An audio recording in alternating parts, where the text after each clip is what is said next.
오늘의 주요 뉴스입니다. 트럼프 미 대통령의 호르무즈 해협 파병 요청 수위가 높아지고 있습니다. 요청한 미국, 요청을 받은 한국, 일본, 중국 4개국을 동시 연결해서 될지 알아보겠습니다. 이란의 반격이 만만치가 않습니다. 탄도미사일을 꺼냈습니다. 괴물 미사일이라고 불린다는데 잠시 후 함께 알아보겠습니다. 자, 대리기사 여러 명이 당한 아파트 주차장이 있다는데요. 추적팀이 그 사연 추적했습니다. 네, 뉴스 시작합니다. 전 동정민입니다. 미국, 이스라엘, 이란 간에 벌어져온 중동 상황이 글로벌 국제전으로 확산될 기로에 섰습니다. 미국이 한국을 포함해 5개국의 호르무즈 해협을 공동으로 경비하자며 군함을 요청하더니 안 하면 암울한 미래가 있을 거라며 압박까지 하고 나섰습니다. 지금 미사일이 날아다니는 상황에서 이 호르무즈 해협에 파병한다는 게 보통 일이 아니죠. 자, 지금 미국, 중국, 일본 특파원에 우리 청와대까지 사원 동시 연결되어 있습니다. 상황 알아보겠습니다. 먼저 워싱턴 연결합니다. 자, 정다은 특파원. 오늘은 또 5개국이 아니라 7개국의 호르무즈 호의를 요구했다고 했다던데 또 그 7개국은 어디예요? 네, 맞습니다. 트럼프는 7개국에 참여 요구를 했다고 이렇게 밝혔습니다. 이 5개 국가에서 2곳이 더 늘어난 겁니다. There's about 7. About 7. Whether we get support or not. But I can say this, and I said it to them. We will remember. 현지 시각 그제와 어제 이 국가들에 접촉했다면서 긍정적 반응을 보인 곳이 있다, 이렇게 주장했습니다. 다만 어떤 나라들인지는 구체적으로 밝히진 않았는데요. 앞서 트럼프는 나토를 거론하면서 응답이 없거나 부정적 반응을 보인다면 암울한 미래에 직면할 것이다라면서 노골적으로 동맹국 압박에 나서기도 했습니다. 트럼프는 동맹국 말고도 중국을 콕 집어 수차례 언급했는데요. 중국의 참여 가능성에 대한 질문엔 아직 말할 수 있는 시점이 아니라고만 답변했습니다. 네, 그러다 보니까 중국 베이징 이윤상 특파원에게 좀 물어보겠습니다. 중국으로서는 예상치 못한 요청이었을 것 같아요. 안 보낼 것 같긴 한데 반응이 어떻습니까? 나왔습니까? 네, 중국 외교부는 오늘 브리핑에서 군함 파견에 대해 각국과 소통을 유지하며 상황 완화를 위해 노력하고 있다고 밝혔습니다. 또 각국이 즉시 군사 행동을 중단해야 한다고 언급했습니다. 호르무즈 해협에 군함을 파견하는 것에 사실상 반대 의사를 밝힌 겁니다.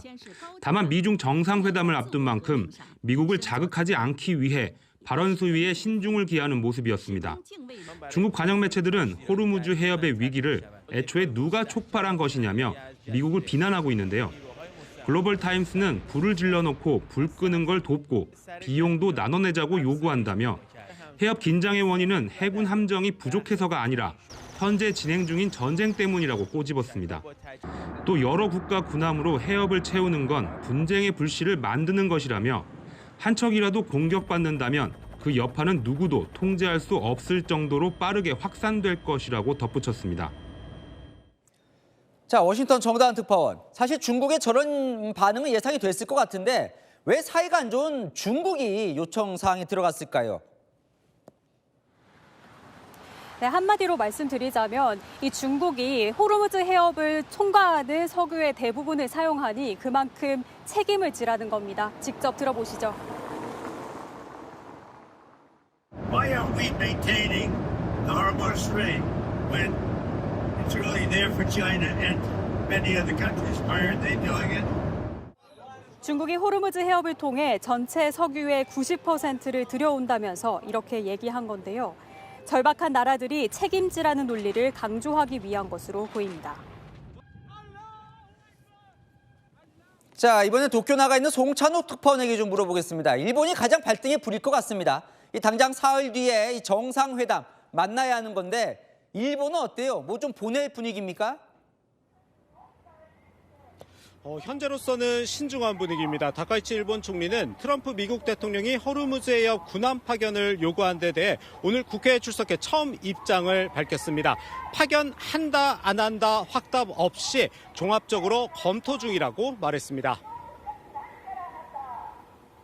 まだ求められておりませんので、仮定のことにはお答えしにくいございます。日本政府として必要な対応を行う方法を現在、検討中です。現時点で自衛隊の派遣、こういったことは考えておりません。 고이즈미 방위상이 현 시점이라고 전제를 붙인 만큼 입장이 바뀔 수 있다는 전망도 나옵니다.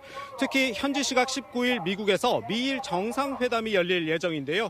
트럼프 미국 대통령이 직접 압박에 나설 경우 어떤 형태로든 대응이 필요하기 때문입니다. 다만 일본 현행법상 호르무즈 해협에 자위대를 파견하는 건 현실적으로 쉽지 않습니다. 자위대법 등에 따른 파병 요건인 존립 위기 사태 등에 해당하지 않는다는 게 일본 정부의 현재 판단입니다. 또 미국의 이란 공격이 합법적이라는 판단도 해야 하는데 다카이치 총리는 평가 자체를 유보하고 있습니다. 이에 일본에선 2019년 미국과 이란 충돌 당시 아베 전 총리의 우회 전략도 거론됩니다. 니혼 게이자이 신문은 호위 연합에 참여하지는 않되 호르무즈 해협 인근 바다에서 현행법상 가능한 조사 연구 임무로 독자적으로 파견하는 방안을 검토할 수 있다고 전망했습니다. 자, 그럼 우리는 어떻게 할 건지 청와대에 지금 이상훈 기자 연결되어 있는데요. 미국은 요청했다는데 겉으로 보이기엔 좀 조용해 보이거든요. 청와대 내부에서는 뭐 대책회의 같은 건 하고 있습니까? 네, 청와대의 분위기는 한마디로 정중동입니다. 공식적으로는 트럼프 대통령의 군함 파견 요청에 대한 입장 이 한마디입니다. 미국 측과의 물밑 소통을 통한 진위 파악이 우선이다. 평소 발빠르게 움직이던 청와대지만 공개적인 대책 회의도 없었습니다. 미국의 정확한 진위가 파악될 때까지 우리가 먼저 움직일 필요는 없다는 분위기입니다. 내부적으로는 국민의 안전에 영향을 줄 수 있는 민감한 사안인 만큼 상당히 부담스러워하는 분위기가 감지됩니다. 여당에서는 공개적인 파병 반대 의견도 표출됐습니다. 이기현 민주당 의원은 동맹국에 대한 최소한의 예의도 없는 요구를 하면서 오늘 오후 주한 미국 대사관 정문 맞은편에서 파병 반대 1인 시위를 진행했습니다.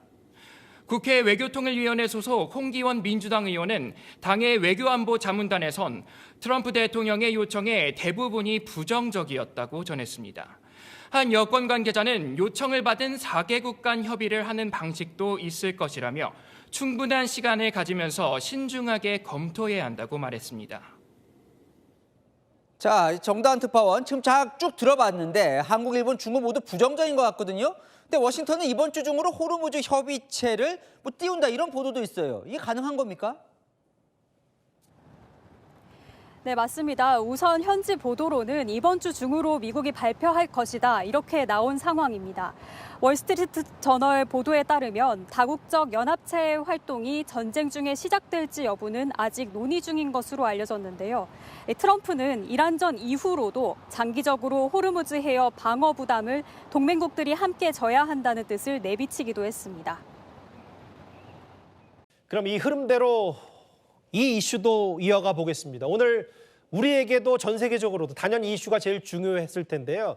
트럼프 대통령이 우리나라를 포함해서 중국, 일본, 프랑스 포함해서 7개 나라에 호르무즈 해협의 안전을 확보해야 하니까 당신네들 군함 파견을 해달라 이렇게 요구를 했습니다. 우리로서는 보내면 참전이고 거절하면 미운 털 박힌다. 이런 여러 가지 사정들이 복잡 다단할 텐데 청와대가 어떤 정교한 선택을 해야 할지 주목될 수밖에 없죠. 트럼프 대통령의 언급부터 들어보겠습니다. How many other countries, Mr. President? And again, remember this is about 7. Which countries have said that they will not put? Well, I can't say yet. We've had some positive response. We had a few. So whether we get support or not, but I can say this, and I said it to them. We will remember. Why aren't we maintaining the Hormuz Strait when it's really there for China and many other countries? Why aren't they doing it? 이 얘기 청와대를 취재하는 이동훈 차장과 함께 하나하나 짚어보겠습니다. 이동훈 차장도 아마 그런 생각을 할 텐데 이게 다른 나라가 어떻게 대응하는지를 보고 우리나라 뭔가 대응 수위를 결정해야 될 것 같아서 중국 얘기부터 해야 될 것 같아요. 트럼프 대통령이 중국을 콕 집어서 호르무즈 해협의 최대 수혜자가 중국 아니냐. 그러니까 중국 빨리 군함 보내라라고 했는데 중국의 반응이 꽤 궁금해요. 네, 오늘 나왔습니다. 예. 린젠 중국 외교부 대변인은 트럼프 대통령의 호르무즈 해협 군함 파견 요구와 관련해서 예. 각국은 군사 행동을 중단해야 한다고 말했습니다. 예. 그 참여 후보국으로 거론됐죠. 호주 정부가 조금 전에 입장을 냈는데요. 예. 군함을 보내지 않겠다고요. 우리는 그 해협이 믿을 수 없을 정도로 얼마나 중요한지 알고 있지만 예. 요청받지 않았고 기여하고 있지도 않다고 했습니다. 예, 그러니까 이제 거의 사실상 트럼프 대통령의 요구를 거부한 중국과 호주, 명시적으로 지금 이 시간에는 그렇게 되어 있는데 네. 아예 트럼프 대통령 한 발 더 나아가서 호르무즈 연합군 계획까지 발표했는데 5개 나라에 추가로 2나라를 더 트럼프 대통령이 언급했는데 그 2나라가 특정이 됐어요? 네, 아직 2나라는 특정되지 않았습니다. 예. 트럼프 대통령이 언급한 거 보셨겠죠? 예. 트럼프 대통령 지원을 받든 받지 않든 한 가지는 분명히 말할 수 있다. 우리는 이 일을 기억할 것이라고요. 예. 사실상 7개국을 향해서 참여를 압박한 것으로 해석됩니다. 예. 7개 나라 가운데 2나라가 명시적으로 그러니까 중국은 아예 맞불을 온 거고 호주는 안 보낸다고 했고 네. 그러면 저와 함께 이동훈 차장도 지금 전 세계 현장 목소리를 좀 같이 들어주실까요? 왜냐하면 지금부터 다른 나라 반응, 어떻게 지금 트럼프 대통령 요구에 대응하고 있는지 저희 채널A가 자랑하는 취재 네트워크 특파원들에게 하나하나 질문하면서 물어보겠습니다. 먼저요, 우리와 함께 트럼프 대통령 1차로 콕 찍은 나라가 바로 유럽의 프랑스입니다.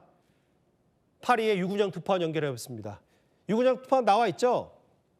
네, 파리입니다. 바로 질문을 드릴게요. 지금 트럼프 대통령의 저 요구에 마크롱 대통령은 뭐라고 입장을 밝혔나요?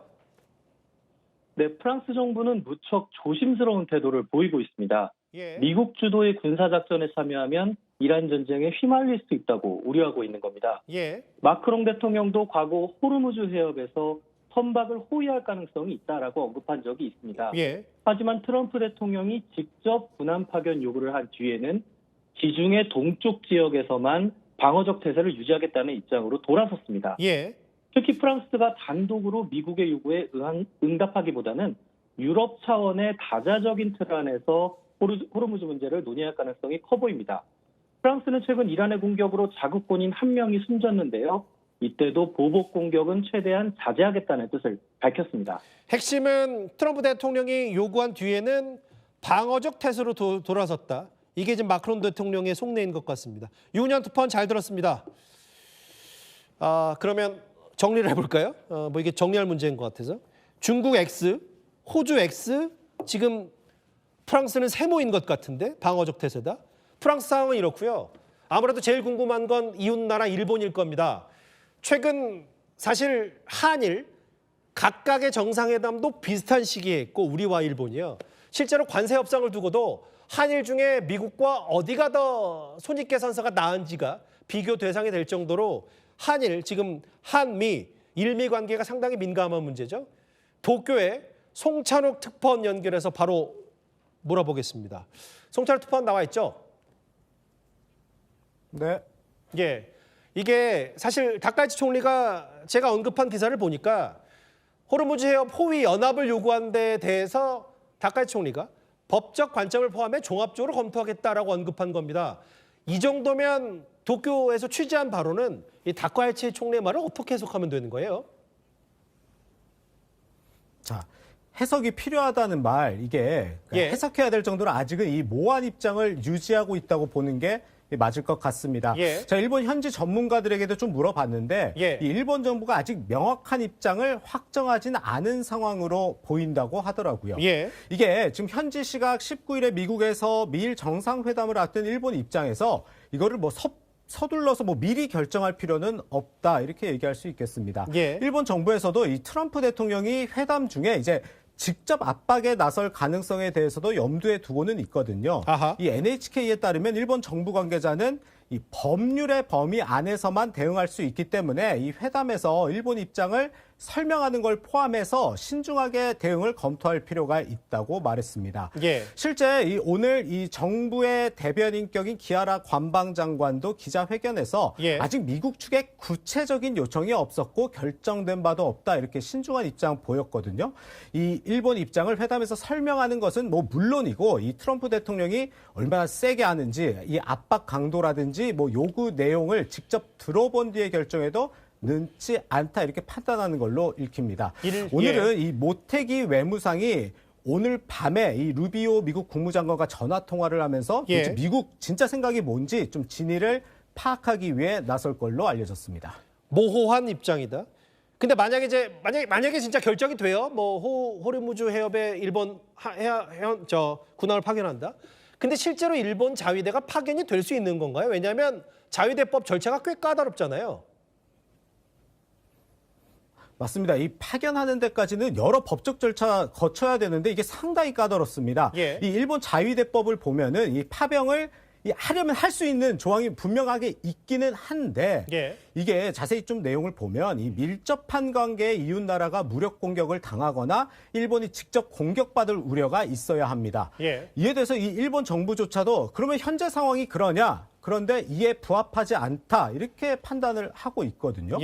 게다가 이 미국의 이란 공격이 이 국제법상 합법이라는 판단도 해야 하는데 역시나 다카이치 총리는 평가 자체를 보류하고 있는 상황입니다. 그래서 일본에서는 이 자위대 파병을 위해서는 벽이 높다 이런 표현을 많이 쓰고 있기도 합니다. 벽이 높다요? 이 다카이치 총리는 물론 맞습니다. 다카이치 총리는 물론 이 이란 핵 개발에 대해서는 비판 목소리를 내고 있기는 한데 이 일본은 이란과도 전통적으로 좀 우호 관계를 맺어왔거든요. 그래서 2019년에 이 미국과 이란이 좀 비슷한 상황을 겪었을 때가 있었는데 이때 총리가 이제 아베 총리였는데 우회 전략을 썼거든요. 그게 미국의 이 당시에도 호위 연합 이 제의가 있었는데 이 호위 연합에 직접 참여는 하지 않고 독자적으로 이 조사 임무로 호르무즈 해협 인근 바다에 호위함을 파견한 적이 있었습니다. 이게 미국과 이란을 모두 신경 쓴 조치였는데 이번 사태에서도 일본 정부가 선택할 수 있는 대안으로 지금 일본에선 거론되고 있습니다.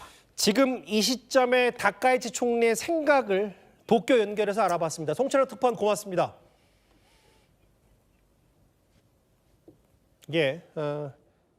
프랑스 파리, 일본 도쿄 다녀왔습니다.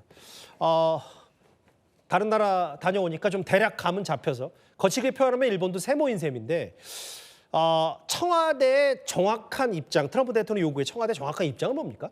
우리나라도 크게 다르지 않습니다. 이규현 홍보소통수석 오늘 관련 질문이 나오자 정확한 진위를 파악하고 있다고 말했습니다. 극도로 신중한 대응 기조인데요. 미국 측과의 소통 여부나 접촉 채널, 협의 주체를 묻는 질문에도 언급을 삼갔습니다. 파병이나 군함 파견 문제는 한미 간 충분한 시간을 갖고 논의한 뒤 결정해야 할 사안이라는 입장입니다.